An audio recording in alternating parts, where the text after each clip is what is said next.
kekayaan alam, Indonesia sangat kaya akan alam, baik dari mineral, hayati, dan kelautan. Indonesia memiliki kekayaan alam yang luar biasa. Salah satunya adalah hutan. Indonesia memiliki hutan tropis yang hidup beraneka ragam flora dan fauna.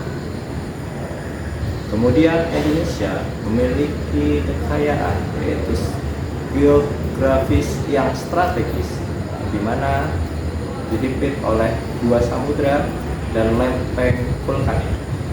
Adanya lempeng vulkanik ini membuat Indonesia akan kaya dengan mineral yang kandung di dalam.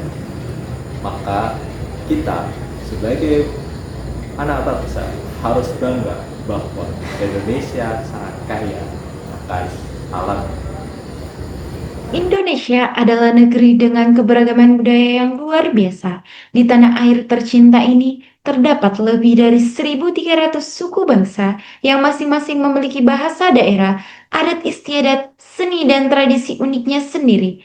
Dari Sabang sampai Merauke, setiap daerah mempunyai kisahnya sendiri. Dari tarian yang mempesona, pakaian adat yang kaya warna dan makna, hingga ragam kuliner yang mencerminkan kekayaan rasa khas tiap wilayah. Keberagaman ini memperkuat identitas bangsa dan menjadi pererat persatuan yang mengikat seluruh elemen masyarakat. Melalui keberagaman itulah Indonesia tumbuh menjadi bangsa yang kokoh, mampu menjaga semangat gotong royong, toleransi, dan kebersamaan dalam bingkai Bhinneka Tunggal Ika. Berbeda-beda tapi tetap satu.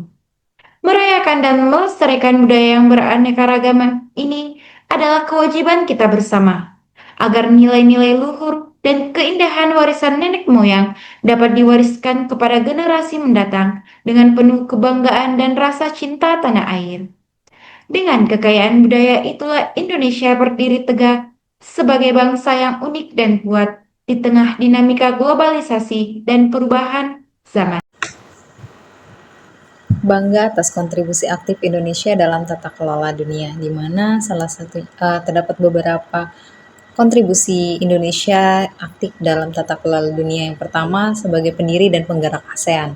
Indonesia adalah salah satu pendiri ASEAN dan secara konsisten memainkan peran kepemimpinan dalam menjaga stabilitas, perdamaian, dan kemajuan ekonomi di Asia Tenggara. Keberhasilan menjaga solidaritas ASEAN adalah cerminan dari diplomasi Indonesia. Yang kedua, kepemimpinan dalam organisasi internasional, keikutsertaan aktif di Perserikatan Bangsa-Bangsa atau PBB, terutama dalam misi perdamaian atau pasukan Garuda, dan peran dalam forum-forum besar seperti G20 dan APEC menunjukkan pengakuan dunia terhadap Indonesia sebagai kekuatan ekonomi dan politik yang patut diperhitungkan. Yang ketiga, suara negara berkembang. Indonesia sering menjadi juru bicara bagi kepentingan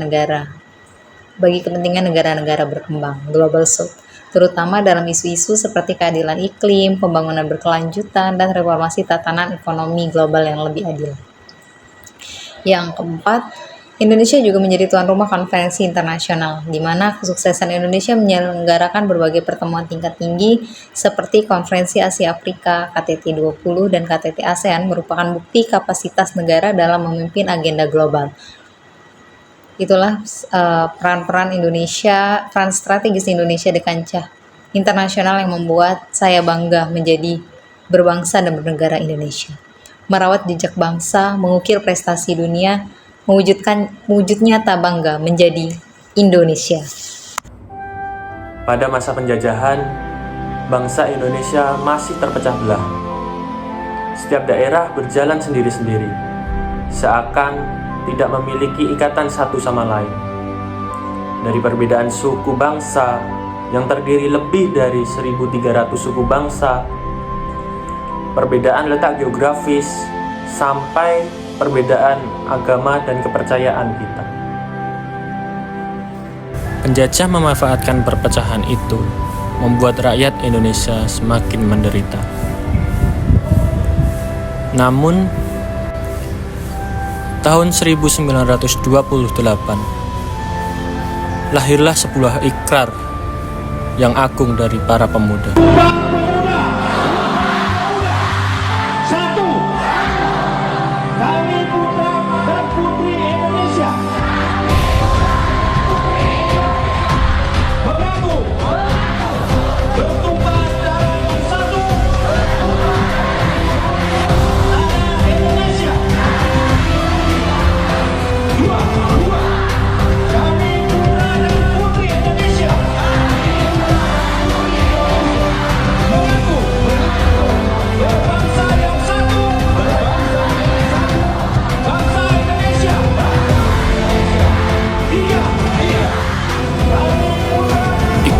itu bernama Ikrar Sumpah Pemuda. Menjadi api yang membakar semangat perjuangan. Dari situlah lahir kekuatan besar untuk melawan penjajah. Hingga akhirnya Indonesia meraih kemerdekaan. Mari kita terus menjaga warisan para pejuang dengan terus mencintai tanah air kita, menjaga persatuan, dan terus mengharumkan nama Indonesia. Orang Indonesia. Orang Indonesia adalah orang yang hebat dan tangguh. Presiden pertama, Insinyur Soekarno, seorang orator. Beliau meminta 10 pemuda dan menjanjikan akan mengguncang dunia. Profesor B.J. Habibie, Presiden Indonesia ketiga, menciptakan pesawat pertama bagi Indonesia dan mengemukakan teori keretakan yang masih eksis sampai saat ini di dunia penerbangan. Taufik Hidayat, Susi Susanti, dan atlet lainnya mengharumkan dan membanggakan nama Indonesia dengan meraih medali emas pada Olimpiade. Lebih dari 3 juta warga negara Indonesia bekerja di luar negeri, berkarya tidak hanya tenaga, pikiran, tapi juga budaya. Saya bangga menjadi orang Indonesia, dan saya berkomitmen untuk menjadi orang Indonesia yang hebat dan tangguh berikutnya.